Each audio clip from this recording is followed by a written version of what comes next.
वंदो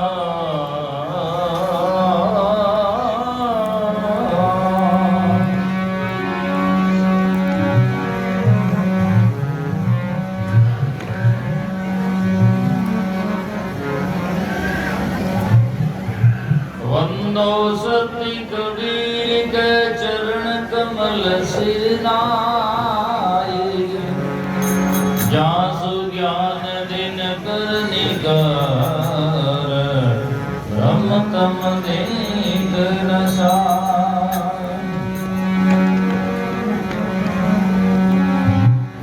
बंदी छोर दयाल प्रभु, विघ्न विनाशक नाम, असरण शरण वंदो चरण, सब विधि मंगलदाय।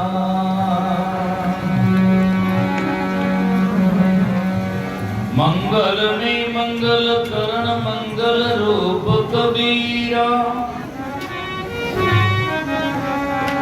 ध्यान दर्द नासत सकल, कर्म जनित भव पीरा। गरीब सतवादी सब संत है,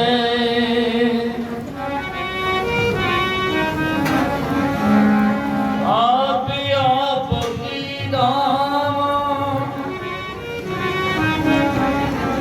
आजीज की अरदास है, सकल संत भरना।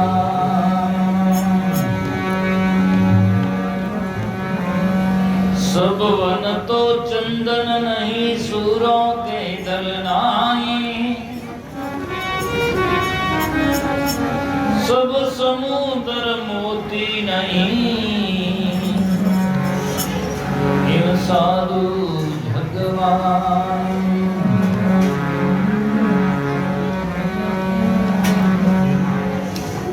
लाला की बोरिया नहीं, सिंगा के लेड़ा नहीं, हंसन की नहीं पाती, लाला की बोरिया नहीं, साधुन चले जमाती।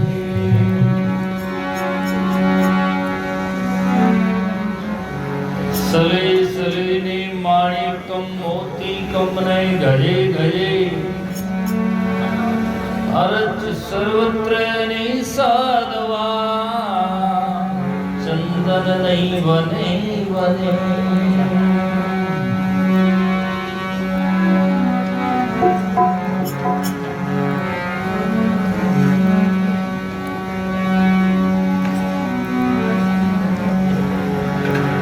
लाख वर्ष लोहारे पारस के संग, कृष बराबर यात्रो, तो पलटे नहीं अंग।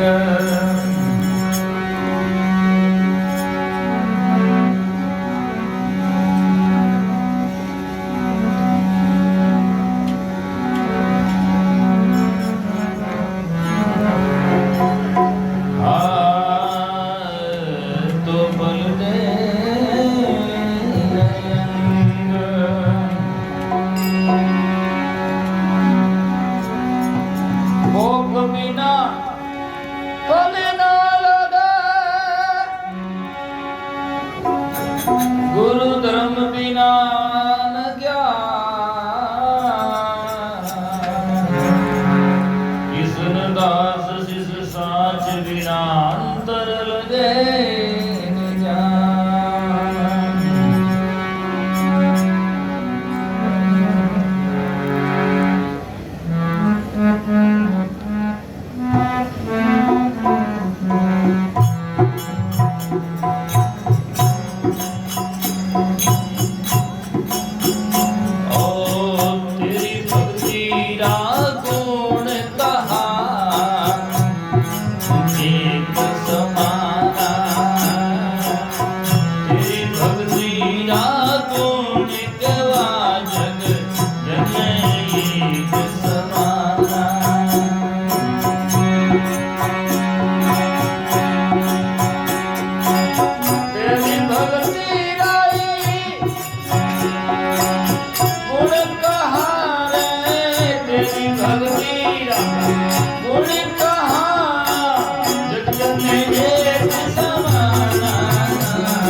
मंचासीन सभी संतुरिन साध्वीगण सत्संग प्रेमी सजना,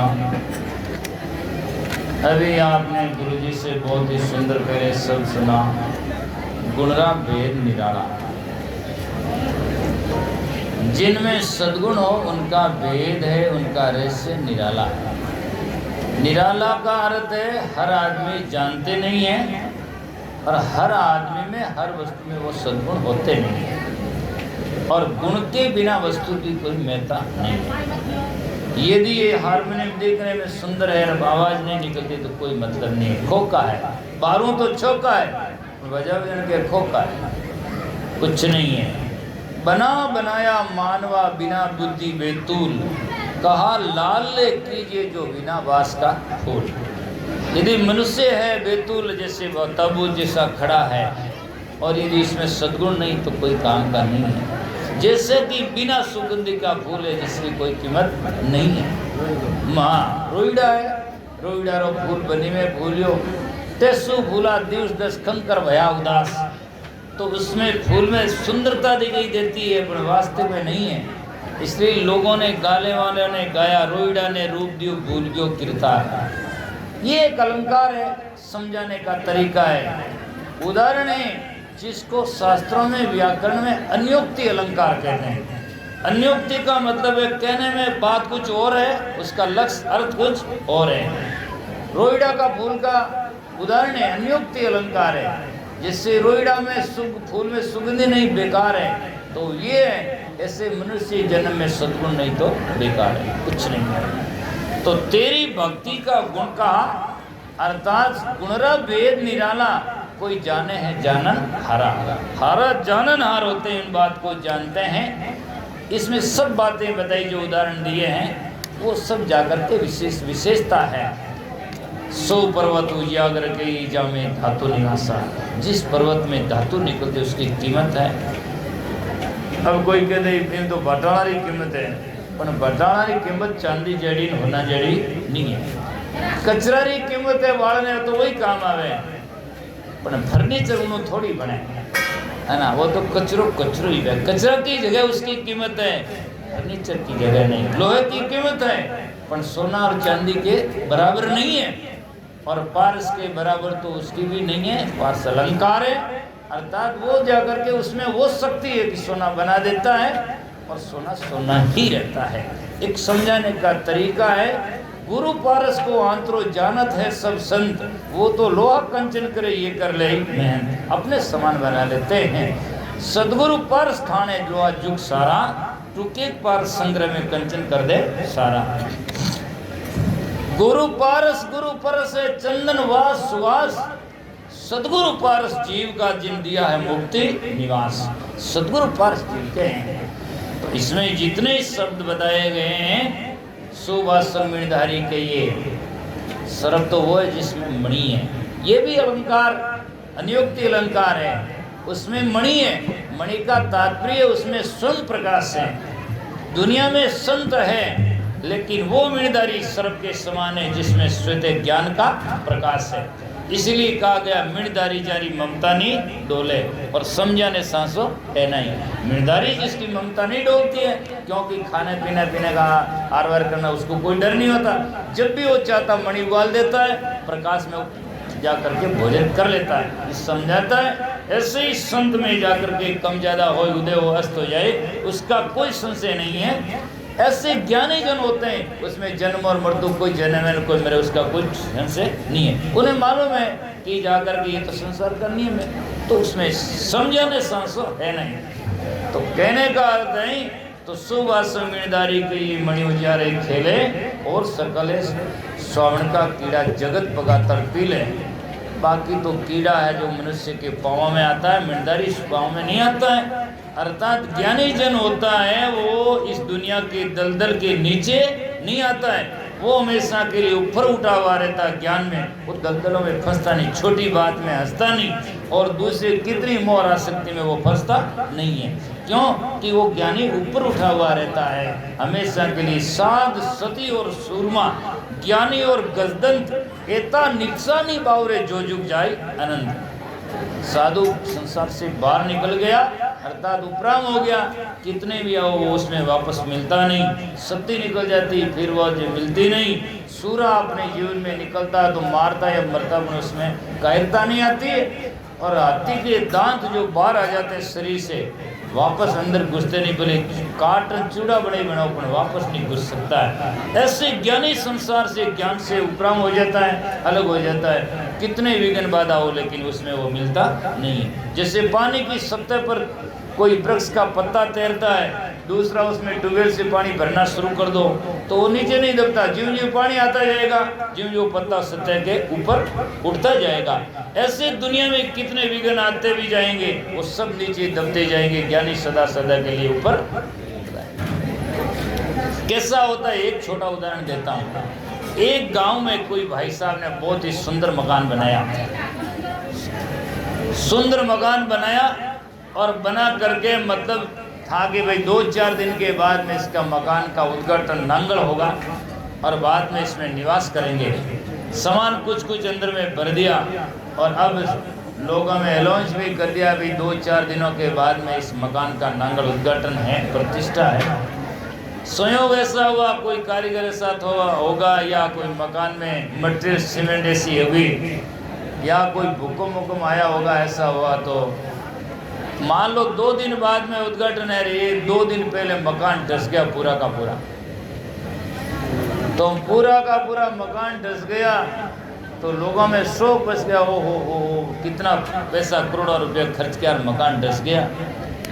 वो भाई साहब सुबह गया और रात देखा कि मकान पूरा धसा हुआ। हो उसने उसी दिन भाई रेडियो लगाकर फेरा कि कल हमारे सुबह प्रति जाकर के प्रति भोजन सब आओ और भोजन पाओ।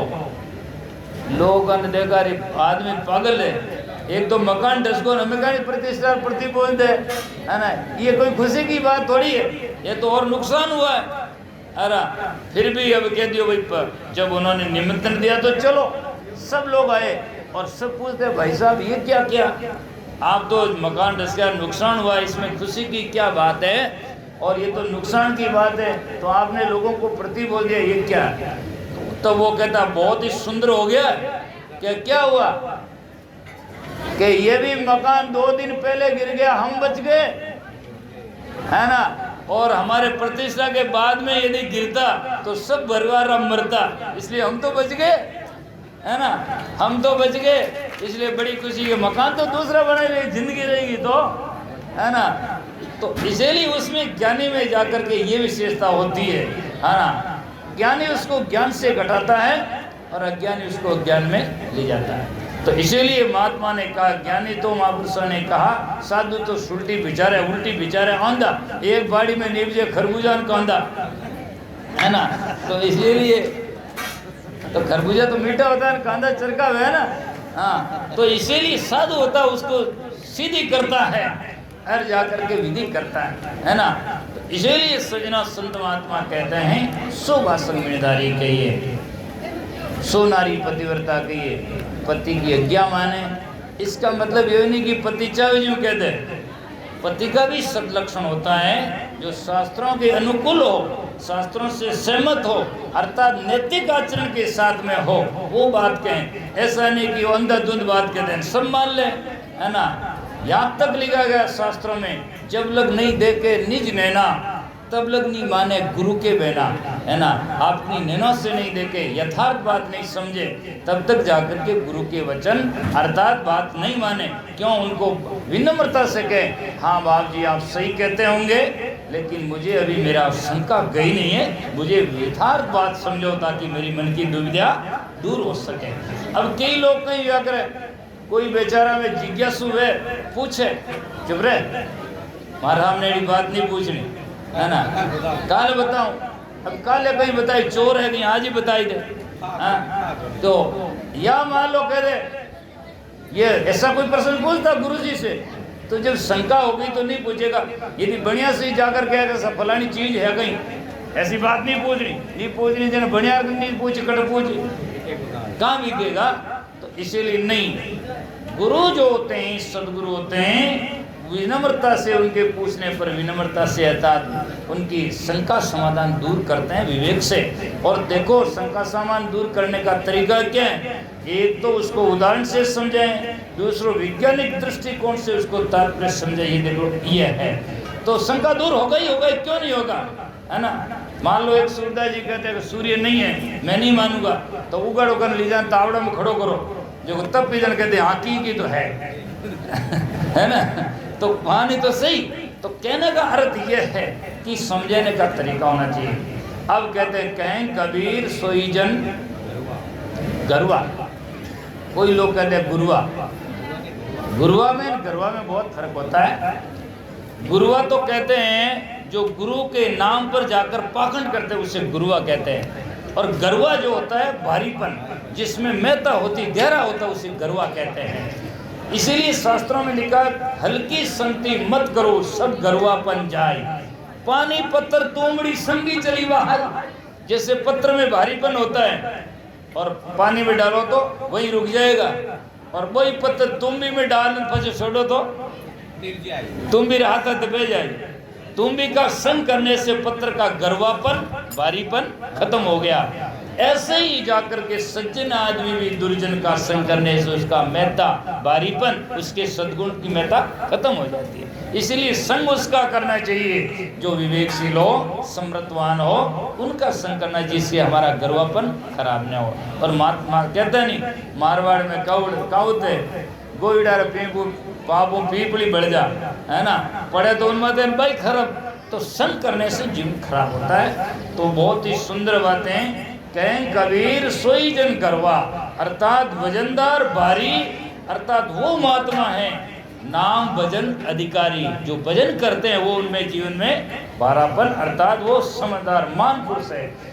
और सकल साहिब को बानो, बाकी तो सब भेष है, भेष बराबर भेष है, भेद बराबर नाई, तोल बराबर गूंगची मोल बराबर नाई। इसीलिए का कर बंदगी विवेकी भेष धरे सब कोई, सो बंदगी बेजान दे शब्द विवेक न होई। साध संत की सेवा कीजिए जो जन पहुंचा हुई, और भेद सब जगत बराबर जैसे पचो न कोई। ये कई लोग है महाराज देखने नमस्कार है जना खुर्ती में टांग दो कर वो करो हैं काल बेली आवे भगवा पेलिडो गो हमारे उन्हीं करवो को भेष वही है ना।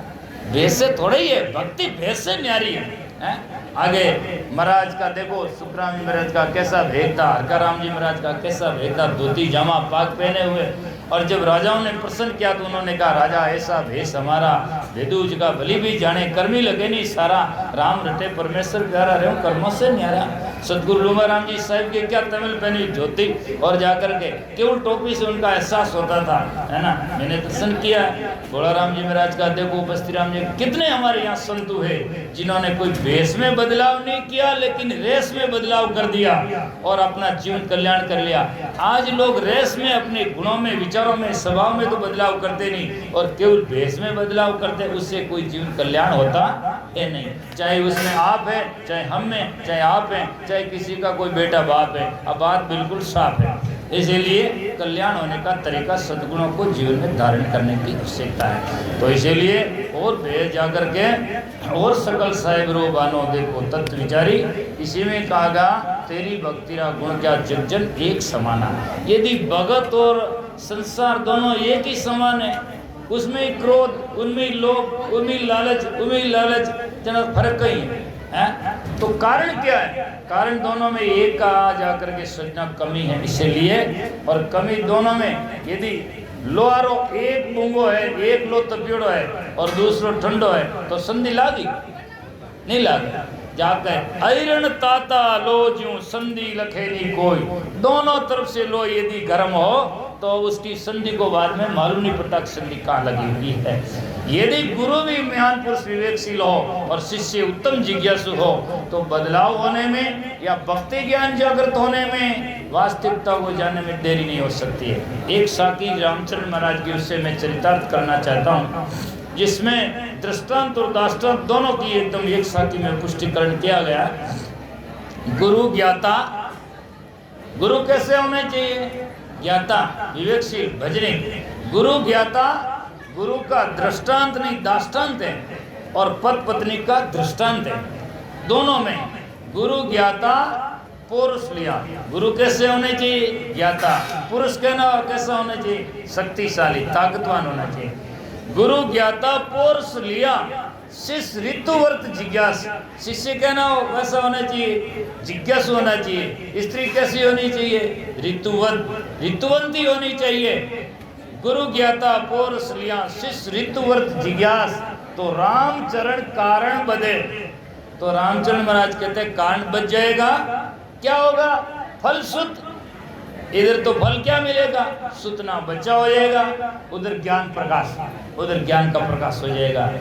यदि एक में भी कमी है, यदि पुरुष शक्तिशाली है, नारी ऋतुवंती नहीं है, बच्चा संतान उत्पत्ति नहीं हो सकती है। इधर गुरु ज्ञानी है, शिष्य में जाकर जिज्ञासा नहीं है, ज्ञान प्रकट नहीं हो सकता है। और गुरु ज्ञानी है, शिष्य जिज्ञासु है, गुरु में ज्ञान है ही नहीं, वाला क्या बताएगा? तो भी नहीं हो सकता है। इधर स्त्री ऋतुवंती है लेकिन पुरुष शक्तिशाली नहीं है, वो पावर नहीं है, तो उसमें नहीं हो सकता है। तो दोनों में जाकर के सृजना विशेषता है। और एक साखी में दोनों का सुंदरता से विवेचन किया। गुरु ज्ञाता पुरुष लिया, शिष्य ऋतुवर्त जिज्ञास। रामचरण कारण बदे, फल शुद्ध ज्ञान प्रकाश। इधर फल मिल जाएगा, शुद्ध बच्चा हो जाएगा, उधर ज्ञान का प्रकाश हो जाएगा। ये है। तो इसीलिए सदगुरु भेटियाना गुण क्या सुधरा नी चेला। कह तो निज सदगुरु ने क्या मन नहीं चेला, है ना? क्या तो निज बात है इसको नहीं बताने वाला, और क्या है जो महाराज बता दी तो चेला मन नहीं झेला, तो फिर बोले अकेला क्या? हाँ ठाव को नहीं समझे जन के हमारा तो सही गांव को नहीं, है ना? तो इसीलिए संत महात्मा कहते हैं दोनों की आवश्यकता है, पात्रता की अर्थात प्रधानता। गुरु से एक ओर से जाओ तो शिष्य की ज्यादा प्रधानता है। क्यों? महाराज ने वाणी में लिखा, पिता धर्म तो सज गियो पुत्र दियो परिणाय, पुत्र धर्म तो जब सजे किया बंदगी जाय, नारी का धर्म पतिव्रता कावे, सेवक रो वो धर्म हुक्म फाचो नहीं आवे, गुरु शिष्य को सुखराम के धर्म कहावे जोई, गुरु तो उलट चढ़ावे गिगन में कणा, कैसे तन मन अर्पे दो। जब भी कीट सौंप तन देवे तभी भृंग अपना कर लेवे। जब भी कीट अपना पूरा शरीर सौंप देता है तब भृंगी उसको अपना जा करके करके उड़ा देता है। जब शिष्य तन मन गुरु को समर्पण कर देता है, हाँ मैं तो गुरु महाराज आप रो ही हूँ, आप रो हूँ, आप रो एन मन वे आप रो जना बड़की करियो आप रो। गुरु बेचे भजन तो गावे, समझ में तो नहीं आवे, गुरु बेचे बिग जाई शोक मन में नहीं आने, दिने आ मेरो भाग आज ऐसो दिन जाने, है ना? तो कहने का तात्पर्य है कि गुरु की बात को सही समझे।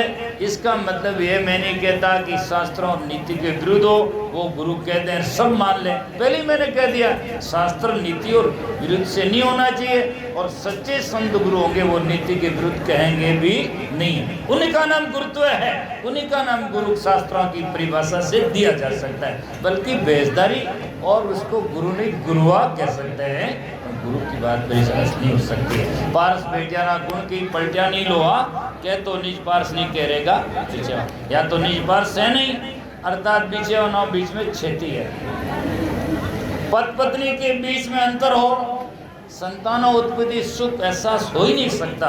गुरु शिष्य के बीच में मन में अंतर हो, ज्ञान प्रकाश हो ही नहीं सकता। लाइट रे तारा रे बीच अंदर क्षति हो, अंधारा जा ही नहीं सकता, है ना? रोटी रे मुंडा रे बीच क्षति हो तो रोटी खा ही नहीं सकता, है ना? भूख जा ही नहीं सकती, जाएगा कैसे, है ना?